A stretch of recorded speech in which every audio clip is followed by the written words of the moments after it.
The following actions are performed by an experienced professional. Do not attempt what you are about to see at home. Viewer discretion is advised. Good afternoon, everybody. So, because fixed gear riders are mostly concentrated in major cities, there's this idea that if you can run red lights, that makes you more of a badass and capable rider.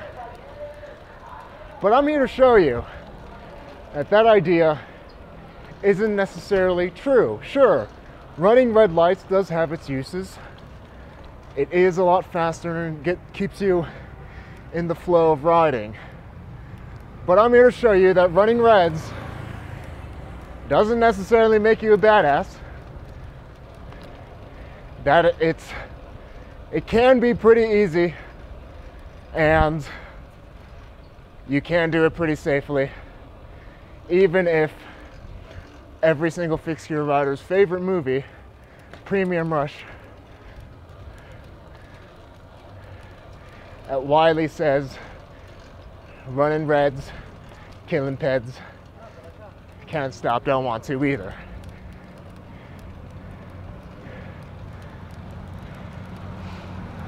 If only we could find a light. So just join me today as I'm just riding around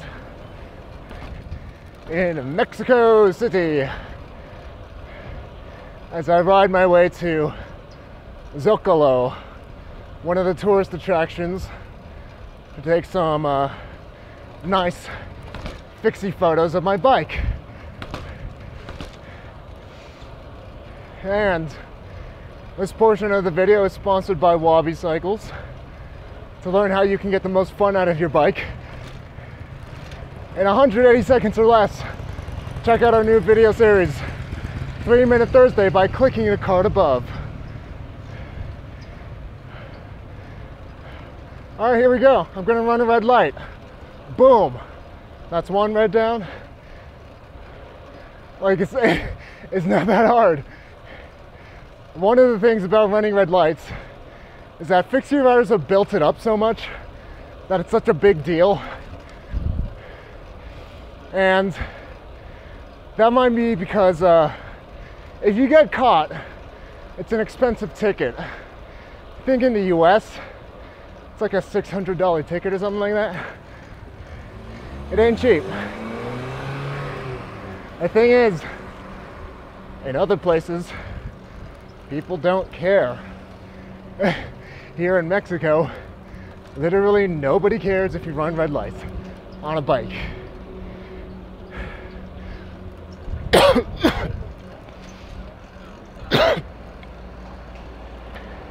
This is really bad for asthma. Like, I just ran one back there, I didn't even realize that there was a light there. So, to start running red lights easily and safely, you need to get into the mindset that it's not a big deal. Some places are definitely better for running red lights than others. Usually, the denser a city is, the shittier it is to drive there, the easier it's going to be to run the red lights. So, Mexico City, New York, San Francisco, what have you. Wherever it's super dense and where it's really terrible to drive, running a red light is easy. You need to get into this mindset that you're not running a red light, you're just crossing the street whenever it's safe. Right now it's not safe to cross the street. I'm not going to be a dick about running the red, and I'll just wait my turn, even if it is red. You're just crossing the street.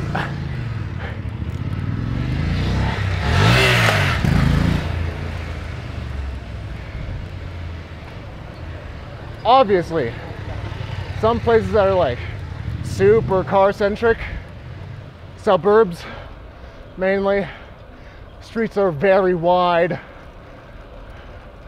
and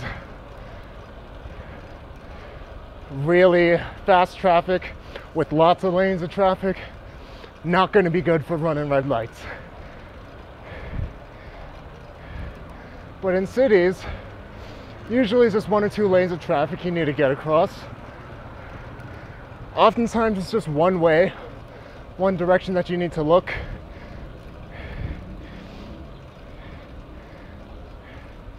Makes it a lot easier to run, a lot safer to run. By the way, just for legal purposes, don't try what you're about to see at home. I am a trained professional. Take everything I say as entertainment and not as information, because I'm not trying to get sued. Also put a disclaimer at the beginning.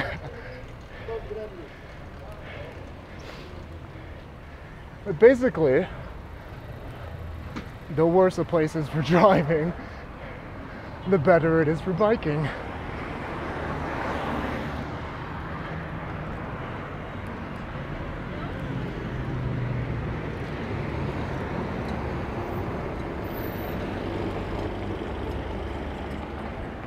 How do roundabouts work?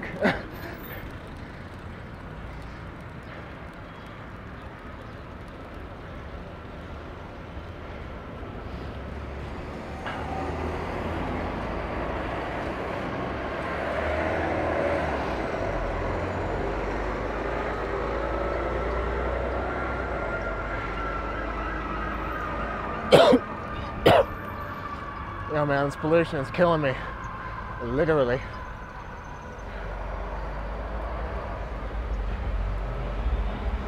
Split.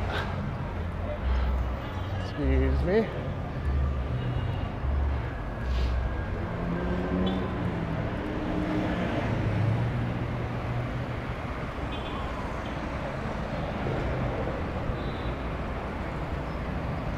The one day I'm talking about red lights, I'm getting all greens.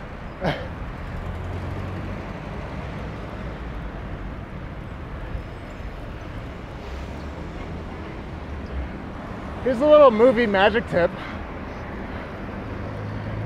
Things look a lot faster in cities.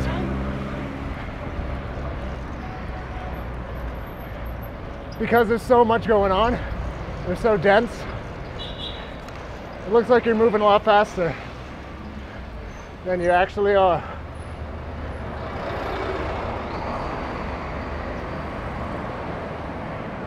I'm really only riding like 15 miles an hour, but it looks so much faster.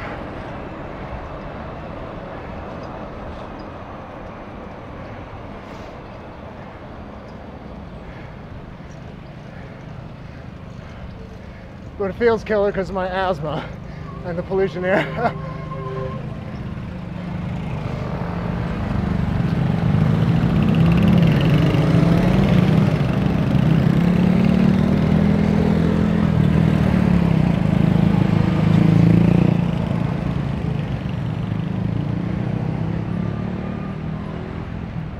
So obviously, the less lanes there are, the easier it's going to be to cross the street when the light is red. I mean, the light is not the end-all be-all commander of traffic. Sometimes lights get out of sync. Sometimes intersections are set up really stupidly. And it can be very beneficial for a rider, a lot faster, to ignore the way things are set up and to find a little slot in between where you can just slide on through. You look left, no one's coming, one-way traffic, you just go. Easy. Like, it's really dependent on the city. The denser the city is, the easier it is to run the red. It doesn't make you a badass. I would be more impressed if somebody can run a red light in, say, my hometown of Sacramento than seeing someone run a red light in San Francisco, because Sacramento is extremely car dependent and all the infrastructure is set up for cars. If someone can cross a red intersection where there's 6 lanes of traffic with a speed limit of 55 miles an hour, that's way more impressive to me than crossing a weenie street in a city like this. Look, even those guys are just jaywalking. Or is that more of an American term? There again. There's a lot of things about being an American rider that makes us think that the cars are for the roads are for cars and cars only. Not the case in other countries. Everybody's just crossing when they want. It's not a big deal. They are technically running red lights as pedestrians. It's not a big deal. It's easy. It's safe. Depends where you are, though. Remember that. Use your best judgment.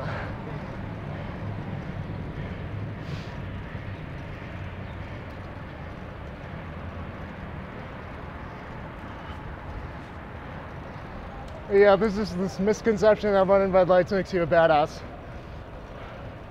when it's super easy, especially if you're in a big city, which is where most fixed gear riders are. It's really silly. Like, everybody does it here.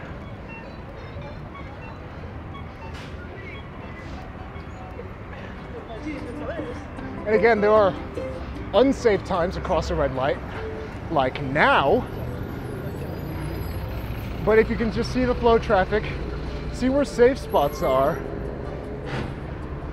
and just feel out the intersection. Like, it's green. I can't go because there's a guy on a bike.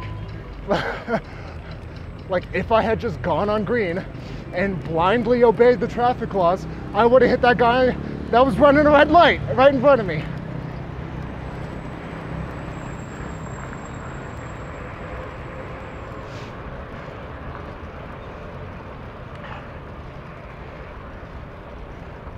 But yeah, like, even the idea of jaywalking is an American concept invented by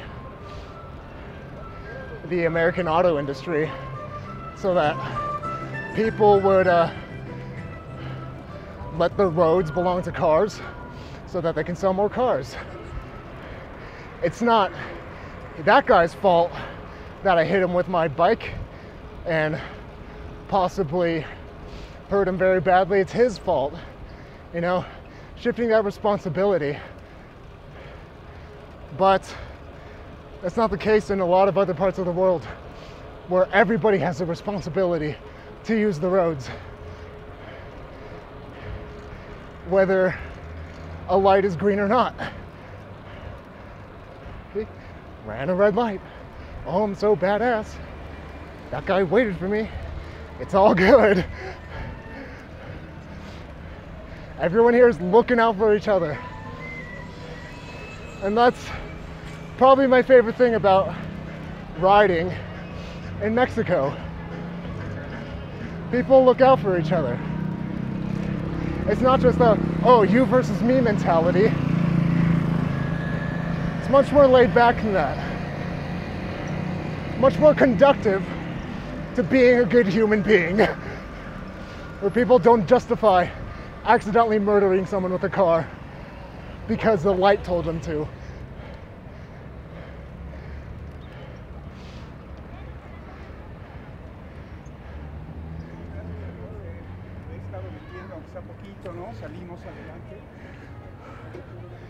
Yo, it is a real workout trying to talk and ride at the same time with asthma in a very polluted city. Oh.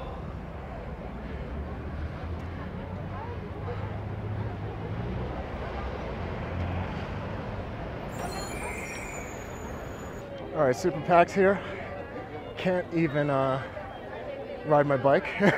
Anyway, I'm gonna shoot some B-roll. I'll catch you guys either in a different ride video, depending on how long this one is, or just after I shoot some tasty B-roll of my bike. All right, catch you next time.